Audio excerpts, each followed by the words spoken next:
sjukaste jag sett!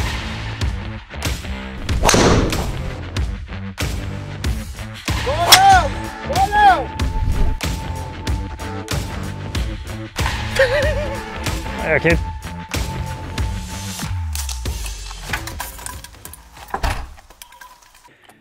Välkomna tillbaka till Custom Clubs och jag står här idag med min vän Oskar. Det gör du. Hur mår du idag? Jag mår bra. Hur mår du? Jag mår strålande. Ja, härligt, härligt. Du har en ny tröja på dig. Du med, ser jag. Jag har också en ny tröja på mig. En Malmö. Grön och grejer. Ja. För det är som så här, idag är början på en ny era hos oss här på Custom Clubs. Ja, verkligen ett För nytt att kapitel. från och med idag så kommer vi se lite annorlunda ut. Ja, en liten annan kostym som du så snyggt sa i speedgolf-videon, men nu är Ja. det en mer professionell Ja, kostym. men precis. Vi har ju under faktiskt exakt ett års tid jobbat med en helt ny identitet.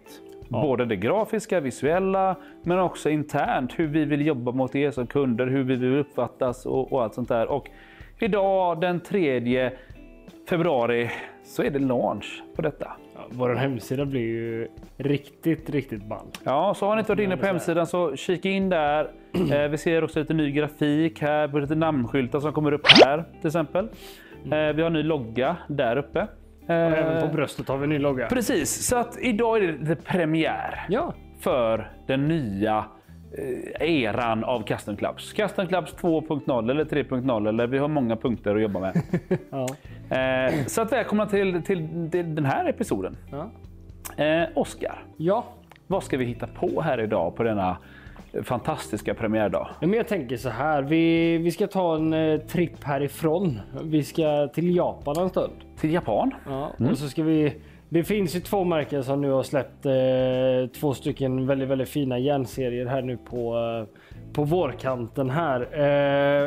En utav märkena har vi bara släppt egentligen ett blad som vi kommer titta på närmare idag, medan ja men lite sådär. Sluta prata i gåtor och berätta för oss vad ska vi titta på. Nej, men vi ska titta på Mizuno S3, Mizuno Pro S3 och sen Srixon ZXi.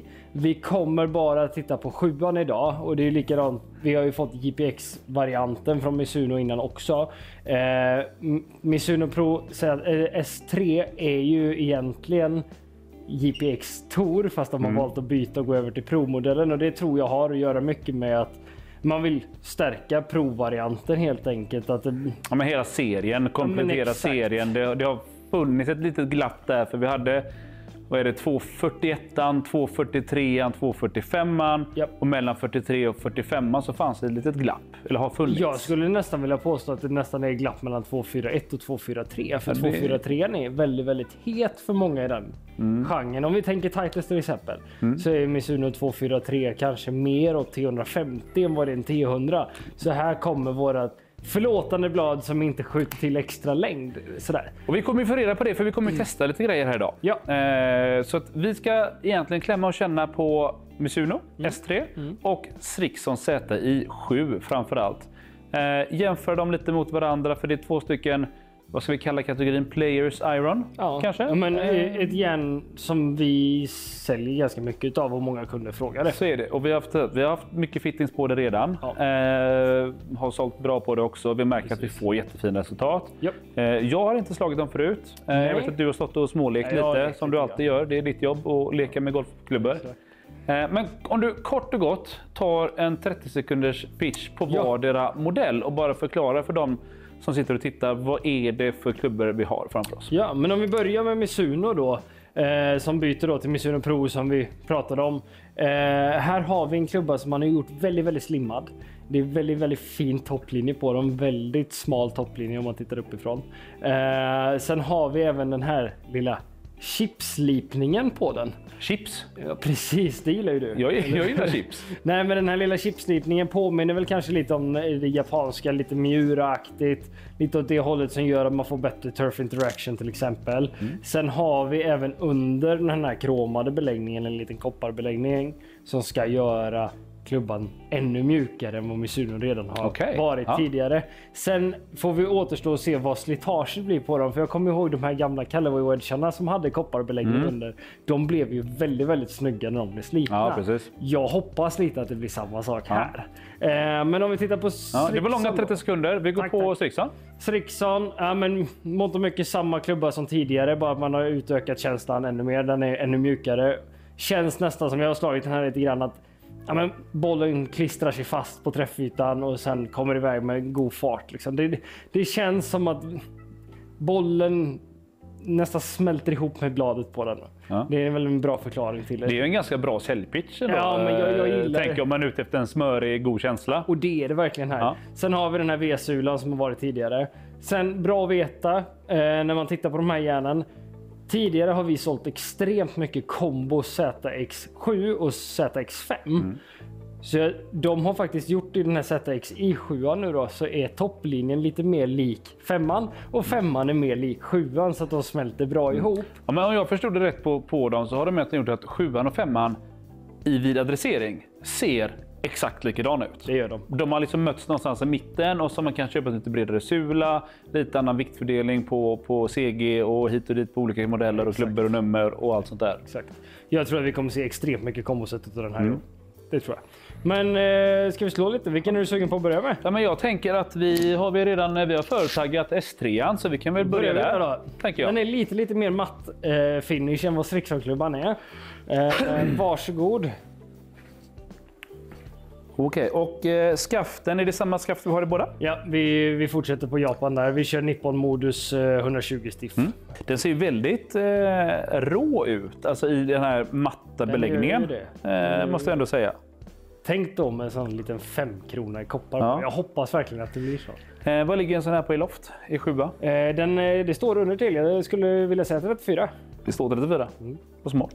Är det, jag tänker, om vi pratar om de här två modellerna som vi ska prata om här nu närmsta stunden. Skulle du kategorisera dem ändå som att de kommer lite i samma fack? Absolut. Ja. Absolut. Bra, så då har sen vi ändå... skulle jag säga att ZX7 eller ZXi7 nu då, det blir svårt att komma ihåg och säga det lilla i-et. Skulle jag väl vilja klassa som lite snäppet mer förlåtande. Jag tänker vi kanske ser det. Ifall ni som är där hemma sitter och fan, kanske de här eller kanske de eller så kanske vi kan ge lite mer kött på benen idag när vi leker med detta. Exakt. Vi kör. Kul! Vi kör några slag helt enkelt. Hur ser jag ut i mina nya kläder? Min nya tröja med logga och allting. Ja, men det är jättesnyggt. Och så matchar du det med lite grön detalj i skorna. Du har tänkt på detta. Just det, där ja. Snyggt. Så är det. 1, 2, 3. Härligt. André sa här innan att sätt grinen på 170 meter. Vad kaxig. Ja. Men det var ju första slaget. Den var lite tunn. Det är okej.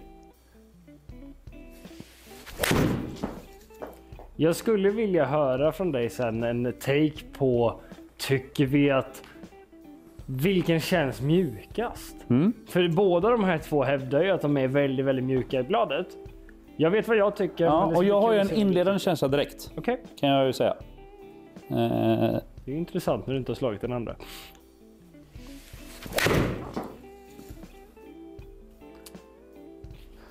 Ska vi vara helt ärlig? Den bollträffen hamnar inte på första sidan i tidningen. Eller? Nej. Vart är den? Och den är nästan socket. Ja. Är den.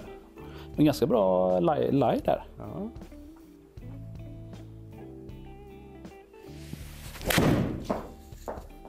Ja, men det är bättre bollträff. Vi tar en till tycker jag. Du kan få 2 till och med om du ber snäll. Det ser ut som det brukar göra. Ganska dåligt. Ja, mediokert men... Mediokert men okej. Du spelar snabb golf. Inte alls att jag gräver. Jag har ju en ganska tydlig tendens att pulla ganska mycket nu för tiden. Ja. Så här vintertid. Ja. Sen är väl kanske inte modus 120 det skaftet jag hade låtit dig springa härifrån med. Vad hade du låtit mig springa med för skaft? Men bra fråga. Jag hade nog velat se... Ja, nu gillar ju du grafitskaft, men Accra Ice Steel Green 115 kanske? 115 typ med? Ja.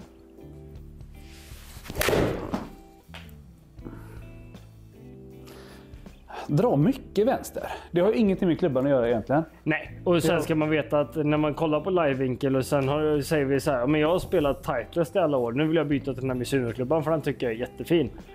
Jag har alltid spelat 2 upright i Titleist. Vad behöver man tänka på då, André?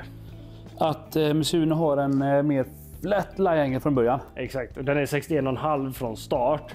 Vilket betyder att Titleist då som är 63, då behöver du höja den 1,5 grad extra. För att komma upp i samma. För att komma upp i samma. Men som vi alltid stärker, det är ju att man ska göra en fitting. För att vi kommer kanske kunna komma in annorlunda i marken med den här klubban än. Ja, men precis. Jag tar en till. Ja. Se om vi kan... har vi ens haft någon på grön? Många på grön. Det är den ljusgröna strimman på 5. Det var faktiskt första typ bra, vettiga golfslaget. Kul. Men jag tycker ändå det är vettigt här. För det här, jag skulle vilja sätta den här som snäppet svårare än den klubban du kommer få ut av mig här nu. Vi märker det. Det gör vi. Ändå ganska centrerad bollträff. Absolut. Vill du veta vad jag tycker nu eller ska vi slå båda först? Jag skulle vilja höra en liten bara summering av din känsla av den. Känslan är helt ärlig. Ja, Jag tycker inte den känns så mjuk. Nej. Så som man kanske har marknadsfört den eller så som du berättade för mig innan också. Nej, jag hade väl två, tre som var som riktigt goda träffar. Känns absolut bra. Känns den som jag tycker typ att Mizuno... Ja, men det ta 243. Ja, jag tänker typ MP18, MP20. Alltså så här, du tänker så långt när vi går tillbaka ett par år och vi pratar den här lite mer identiska Mizuno-känslan. Så tycker jag nästan att man hittar den mer där än här. Nu har vi en 6-7 slag att jobba med. Och jag har inte slagit bollen magiskt bra heller för den delen. Men den är ju skön. Absolut. Jag tycker den är mjuk när du träffar bollen, men så fort du träffar lite avigt så känner du fast att... Ja, och jag gjorde ju det i början framförallt. Jag hade ju 2-3 stycken som var lite mer mot hälen. Och det känns faktiskt inte alls bra. Men det är klart, det gör du inte när du träffar den. Nej, och sen mattan gör att du träffar lite högre upp på bladet. Den här klubban har ju gjort succé ute på torerna. Det är många PGA-torspelare som har satt den i spel. Jag tror att det har mycket att göra med att den är slimmad. Men den chipslipningen som du var på och pillrade lite på där med Turf Interaction där. Jag tror att det är succé på tajta Bermuda fairways, det tror jag. Nej, men alltså, den ser ju väldigt bra ut. Ja. Det får man säga. Tycker jag. Men jag tänker det är svårt att säga när vi inte har något att jämföra med. Så är det. Här får du Srexan istället då. Srexan. Tackar vi om den också, eller har du gjort det? Jag har gjort det. Du är så duktig på ditt jobb. Jag har gjort några fittings. Och då har vi samma skaft. Samma skaft och allt sånt där. Yes. Lite tjockare topplinje. Ganska mycket händer det. Känns inte som att den är mycket tjockare liksom här egentligen. Nej. Något. Men man ser ju som sagt framförallt topplinjen lite tjockare. Men jag tror att 5:an kommer bli ganska het i år i och med att den är lite smalare i topplinjen. Ja. Men jag tänker vi ser. Så kan vi ju kolla på data sen. Då blir den lite högre plötsligt. Så det blir intressant här för livevinkeln skiljer sig lite grann på dem. Ja, det gör det. Det är typ en halv grad om jag inte missminner mig. Så att det blir kul att se vart bollträffen sitter istället. Jag tycker det är intressant framförallt kanske sen kolla på lite, om vi kan se några höjdskillnader. För där vi har samma skaft, vi har samma allting, men just så här, hur ser det som flighten ut? Ja. Och om inte jag missminner mig så mäter båda två lika långt i skaften i år också. Ja, men båda två har ju bytt lite system att mäta på så att båda två går in på 37-25 tror jag, G7. Fast egentligen tror jag det är 37. Men det är 37. Det är en helt annan, ett annat avsnitt. Ja.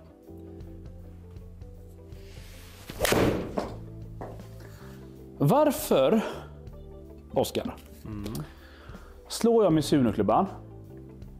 Dominans vänster om flagg. Jag har egentligen bara ett annat huvud. Samma grepp är det till och med. Samma skaft. En halv grads lajskillnad. Varför slår jag dessa? Och det är intressant höger? För den halvgraden är ju upright. Ja. Det borde ju vara tvärtom. För jag tycker att jag svingar ganska samma. Ja. Vet du vad jag tror att det kan vara? Chipslipningen på S3, absolut, den existerar. Förlåt. Jag älskar när du säger chipslipning. Men om man tittar på den här sulan som har V-sula. Jag kan inte förstå att inte du har spelat Srixon. Men jag har alltid sagt det. Så här. Hade jag kanske inte haft någon form av kontrakt. Att jag ska spela det och det. Utan jag hade varit en helt vanlig dödlig golfare som går in någonstans, gör en fitting, köper klubbor. Då har jag alltid sagt att det kommer nog landa i ett Srickson set. Ja, för den V-sulan passar det väldigt bra. Nu har ju Miura lite åt det hållet. Sen, det är rätt intressant att du nämner det med kontrakt. För alla som har sett in mot sin bag förra året var rätt spretigt. Ja, men det var det. Den är lite mer tight i år till märken. Är den. Får vi se när det kommer.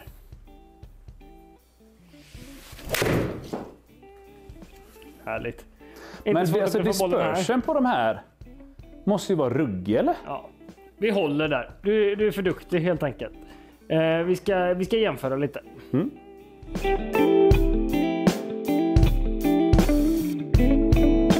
Ja, André, nu har jag tryckt upp lite siffror här till dig. Så att vi kan jämföra lite. Värt att lägga till här är ju att ZXi7 är 2 grader starkare än Mizunon. Men det väcker lite frågor i min del. Okej. Men jag tänker vi kanske kommer till det. Det jag tycker är väldigt intressant det är att titta på värdena här. Spinmässigt. Ja, men jag skulle säga sak samma.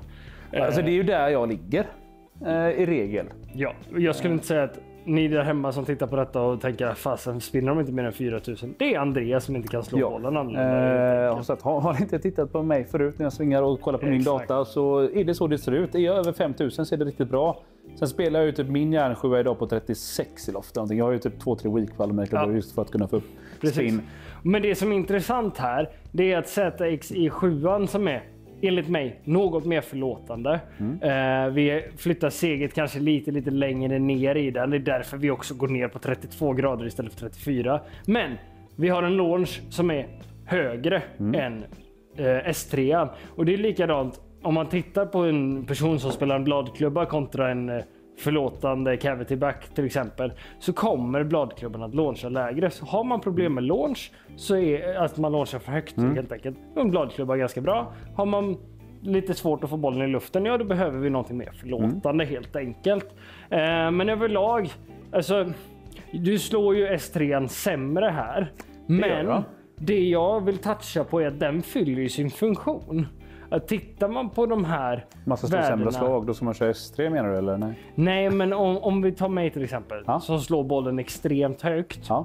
Jag hade ju hellre satt S3 i min bag på grund av att jag vill se en launch ner mot 16 grader. Det kommer vi inte nå på matta. Men jag har nog aldrig löst en launch på 16 grader från gräs för att jag har spelat förlåtande klubbor. Det är ju först när jag har gått på blad som det funkar. Men jag skulle vilja ha lite mer hjälp. Därav säger jag att S3 funkar för mig. För dig är det ju rätt klart och tydligt vilken klubba som funkar bäst. Och jag säger det igen, jag fattar inte varför inte du har spelat Srickson tidigare. Nej, och som sagt, och det hörs en anledning. Jag har alltid gillat Sricksons järn. De gör jättebra järn. Det är Mizuno också. Vi är inte här för att kora egentligen en vinnare. Utan mer kanske för att peka ut, finns det några tydliga skillnader vi ser? Och det gör vi ju. Kort och gott. Även om vi pratar om 2 klubbor som hamnar lite under samma kategori. Att men du är en vettig ballstriker. Kanske att vi kan dra en slutsats som är att ZXi7, men du får lite mer launch. Det får du. Framförallt. Jag vet inte, hur låg vi till bollhastighetsmässigt? Bollhastighetsmässigt så ligger vi på 119 till 116, så det är 3 miles per hour. Men så vi hämtar även lite mer hastighet. Det är klart att den är lite starkare i loft också. Exakt. Men det som är intressant är att se att du lägger samma dynamiska loft på båda två. Så skitsamma om det står 32 på klubban eller om det står 34. Det är dynamiska loftet som får en bollflykt. Där har vi 26 på bägge. Vi svingar dem någorlunda samma fart. Väldigt bra jämn data. Verkligen. Tittar vi på efficiency, du får bättre med ZXi7 för att du slår den bättre. Sitter faktiskt något lägre i bladet gör den. Men det gör inte så mycket för att du får den hjälpen utav Srickson-klubban. Överlag ganska likt, men här ser vi ju André, vet du. Han slår ju upp på bollen med en järnsjua. Och då är V-sulan väldigt, väldigt bra. Jag har folk som kommer in i fitting som säger så här: jag duffar eller toppar väldigt, väldigt mycket. Och de har problem med att vi lite early extension, vi kastar bladet, vi kommer inte riktigt ner i marken, eller så kommer vi ner i marken något så fruktansvärt. Ja. Vi kan inte kontrollera low point på samma sätt som kanske ett proffs kan göra. Liksom. där kommer Srixon-klubban väldigt, väldigt bra in. Och jag tror även att S3 för den lite bättre spelaren. Men som har samma tendenser. Ja, men har lite hjälp av det också faktiskt. Men du får ytterligare 30 sekunders pitch då. Nu när vi har gjort lite testning, får lite data på det. Vem ska spela en Mizuno S3? Nej, men en spelare som har bra fart, har inte problem med längden, vill ha ner launchen, lite mer penetrerande flykt, spinkontroll. Och kanske någon som också behöver lite mer smäckrare blad att titta på skulle jag säga. För att Det där var det en stor skillnad. Alltså när du har det. Det här är ingen stor klubba, det är ingen tjock topplinje. Men när jag går från S3 till denna så ser jag en tydlig skillnad. Ja, jag skulle vilja säga att nu blir det väldigt mycket referens till ett och samma märke. Men tittar vi tillbaka på Titles klubbor när de gick från AP2 till T100. Lite den skillnaden är det att de har gått från T100 till AP2. Så det är lite grövre topplinje på den. Men jag skulle säga att S3, den bättre spelaren som egentligen tycker att en bladklubba är roligt. Man känner att jag vill inte göra det för svårt. Okej Oskar, nu har vi hört väldigt kort och koncist. Lite längre än kort och koncist, men ändå. Om Mizuno. Nu frågar jag dig så här. Ungefär 30 sekunder. Vem ska spela Srixon ZI7? Alltså, sätt det som en kombo med ZXi5. Alla. Ja. Alla. Det var kort och koncist. Det var jättekort och koncist och jättebra betyg. Och jag ska säga av de här två klubbarna. Jag skulle spela Volt Srixon. Jag tycker känslan är... Det är klart, den är lite lättare att slå. Så att den blir lite snällare. Ja. Vilket ger mig mer feedback också i de bra slagen. Ja. Jag får feedback mer av de dåliga slagen med den andra. Ja, men så är det ju. Jag hade ju valt Mizuno-klubban förmodligen. Ja, men på grund av vad jag vill se. Vad du vill se. Exakt. Men alltså... Jag skiter lite i rent ut sagt om man har 35 i handikapp och liksom, man har bra fart i klubban. Du kan spela en ZXi5 kombo med 7. Det är liksom, det kan vi. Och det är det jag försöker få ut här i fitting allt som oftast. Att vad är förlåtande för dig? Ja. Eller hur? För att Mizuno-klubban för min del som launchar bollen högt och vill ha hjälp med det. Då är ju inte Srixon-klubban som förlåtande. Utan Mizuno-klubban är ju förlåtande. Ja, han trycker ner flykten. Så att allting är väldigt på individnivå. Ja, du är så klok. Men jag tänker att vi rundar av där. Vi tackar för ert engagemang och för att ni har orkat lyssna på oss idag igen. Jajamän. Så att fram till nästa gång. Vi syns och hörs. Ha det fint. Ciao.